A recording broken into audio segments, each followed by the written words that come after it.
We are now 5 days into a government shutdown with no end in sight, and voters are still pinning most of the blame on the GOP. According to a new CBS poll, 39% of voters say President Trump and Republicans should be held responsible, while 30% say Democrats are to blame and 31% say both parties are at fault here. Here's what House Minority Leader Hakeem Jeffries and Speaker Mike Johnson had to say about where negotiations stand. Republicans, including Donald Trump, have gone radio silent. And what we've seen is negotiation through deep fake videos, the House canceling votes, and of course, President Trump spending yesterday on the golf course. That's not responsible behavior. We need the month of October to figure this out. There's a lot of thought that's gone into that on both sides of the aisle, but we need folks in good faith to come around the table and have that discussion, and we can't do it when the government is shut down. And joining us now is former Texas Congressman Colin Allred. He's now running in the Democratic primary for the 2026 Texas Senate race. Colin, it's good to have you. Thanks for joining us tonight.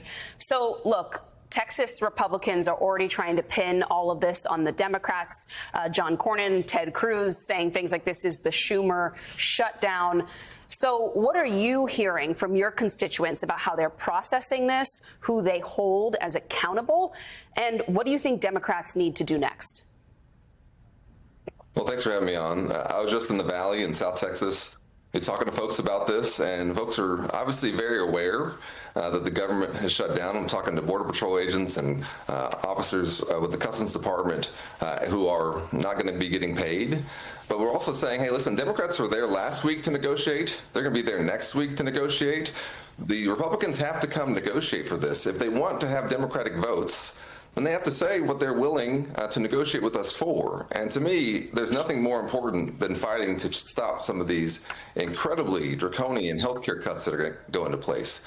Because here in Texas, we have the highest uninsured rate in the country. When you talk about more than 1 million Texans losing their health care on top of what we already have, that will lead to us having a rash of rural hospitals closing, of some of our health care crises getting even worse. For folks in the Affordable Care Act, their premiums are already going to be going up by over 20% unless we change this. So this is the right fight for us to be having, but we also need to make it clear to folks, we're ready to negotiate, they're not. Colin, in 2024, you joined with Republicans to criticize President Biden on immigration. And then you criticized Republicans when they failed to get the bipartisan deal passed. Today, immigration is as hot of an issue as ever with Donald Trump, the troop deployments all across the country.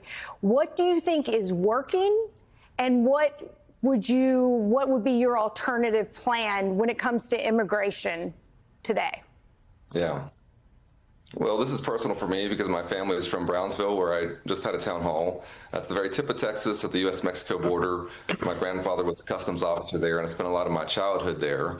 And so I knew that when we didn't take action in the last administration and waited too long to respond to the crisis that was occurring at the border, who that was going to impact. And so I called that out. But then when we had a plan to try and address it, we have to say that, the Republicans said they didn't want to pass it because they were hoping that they could run on the issue instead of trying to solve it.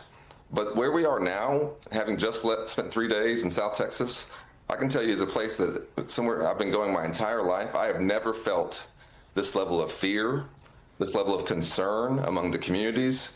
Every small business owner I talked to was saying that they had about 50% of the business that they were used to getting. I went to a flea market where they said the experience they were having was like this was COVID 2.0.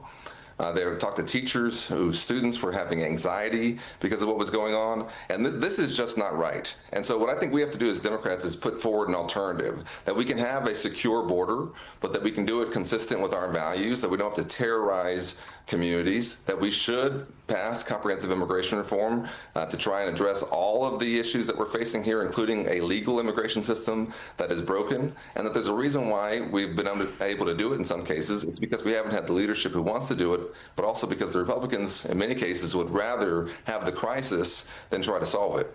Well, when you look at you just used the word terrorize. When you look at the actions of ICE officers around the country right now, every day, new videos, new testimony from people, including American citizens caught up in this dragnet. Is this an agency that can even be reformed at this point? Well, listen, what I've seen is that you're right. It's not just folks who are undocumented. It's folks who have gotten their papers and now feel like they're going to try and unravel this. And there's just a deep level of distrust in this administration and in this government that they will do the right thing, or that whatever they are pursuing will be done consistent with our own values. And what I've been telling everyone is that we don't have due process in this country because of who the folks are who are going through our legal system, whether it's on immigration or in criminal law or any other area. We have due process because of who we are. Because who we are as a country and how we have decided to treat people in this country. And that has been fundamentally broken by this administration.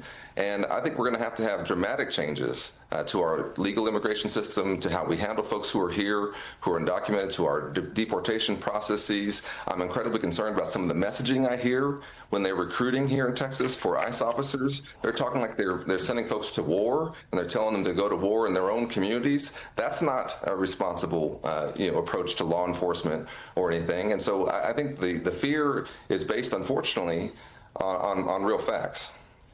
Colin, would love to get your thoughts on foreign policy, if I can. It's a question we've been asking a lot of Democratic candidates going into this cycle. We asked your opponent as well, and that is about AIPAC and its influence within the Democratic Party and the money that it has spent to shape Democratic policies towards the state of Israel. Would you be willing to say that you will not accept any AIPAC money going into the 2028, 2026 election cycle?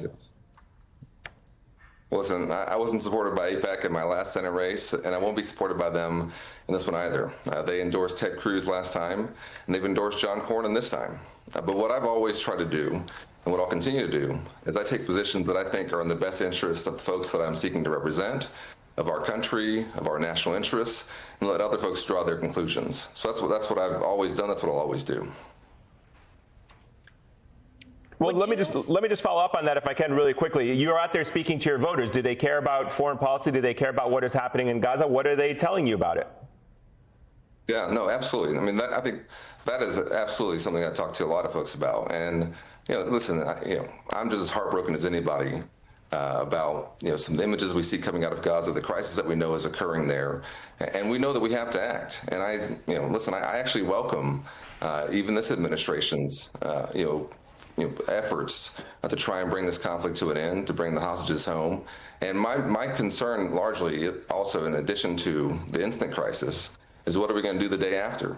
Because to me, the only sustainable way towards lasting peace will be to set up the framework for two states, for an independent and sovereign Palestine next to a Jewish, democratic, and secure state in Israel. To me, that's the only way forward. But it's going to take some time, and it's going to take having leaders in place who understand what that structures can look like and how we can build up leaders on both sides to try and find a way to work towards that. All right, Colin Allred, thank you so much. It's great to have you on the show. Really appreciate your insights as always. Thank you.